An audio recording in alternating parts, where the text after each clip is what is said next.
We now move over to talking about defense production.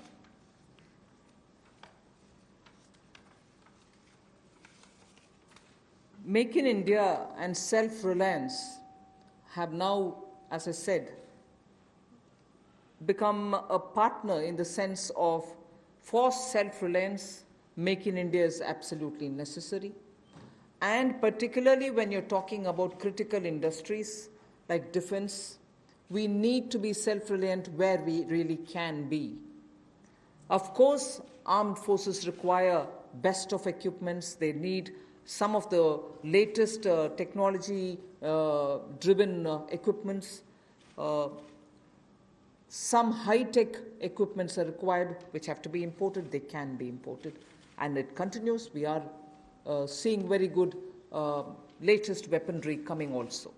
But some of those which are being produced in India can be bought in India, and therefore we have now come to a conclusion that we shall notify. This is done with the consultation with the Department of Military Affairs.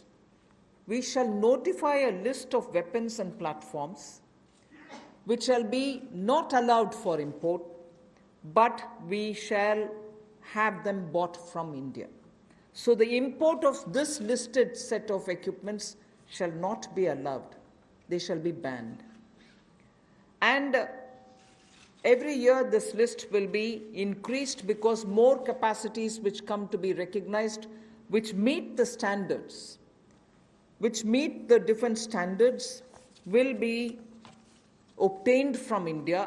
As they say, the Defence's General Staff qualitative requirements, the GSQRs for weapons and platforms, will all be honored, but those list of items which get notified can only be purchased from India. Indigenization of some imported spares will also be given priority. For years, we have been producing spares which are good enough for even those imported vectors, imported weaponry, imported platforms. Unless we are able to do that, the spares are also something which India probably can produce but are getting imported. So indigenization of imported spares. Then for all this, a budget provision, a separate budget provision will also be given for domestic capital procurement. So this is going to be something with which the defense can make sure that their import bill can come down.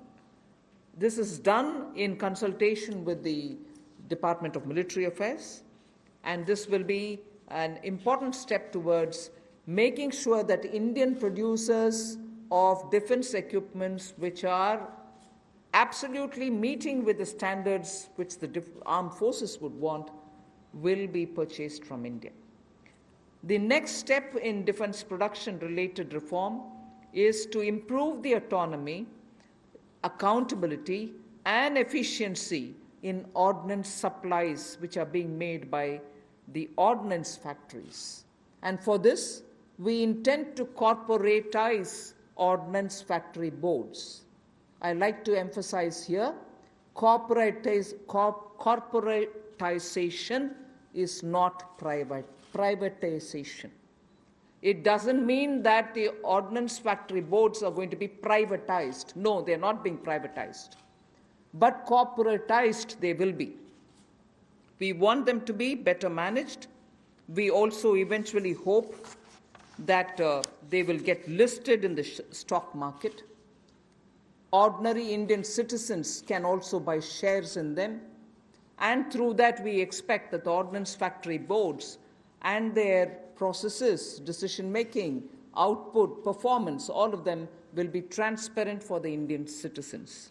So ordnance factory boards will be corporatized, not privatized. I want to underline that, and I want media friends to please differentiate between corporatization and privatization.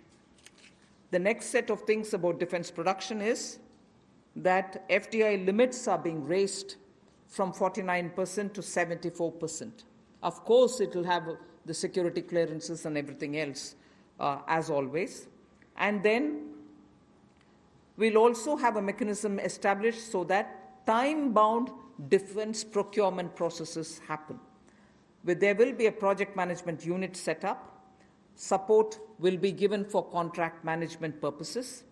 Then as I said earlier, a realistic setting for the general staff qualitative requirements, the GSQRs as they're known, of weapons and platforms will be made, because sometimes unrealistic quality requirements are established and quite a lot of time is spent in searching for suppliers who will meet all those requirements. You end up with just one supplier, and just buying it from one supplier is not permitted, and then you do the entire circle all over again. So realistic setting of qualitative requirements is something on which we'll place emphasis, and above all, overhauling of the trial and testing processes. Yes, we understand India is a country which has different climatic and geospatial requirements, tropical, coastal, Himalayan, high altitude, and everything else. But we still need to be far more efficient in trial and testing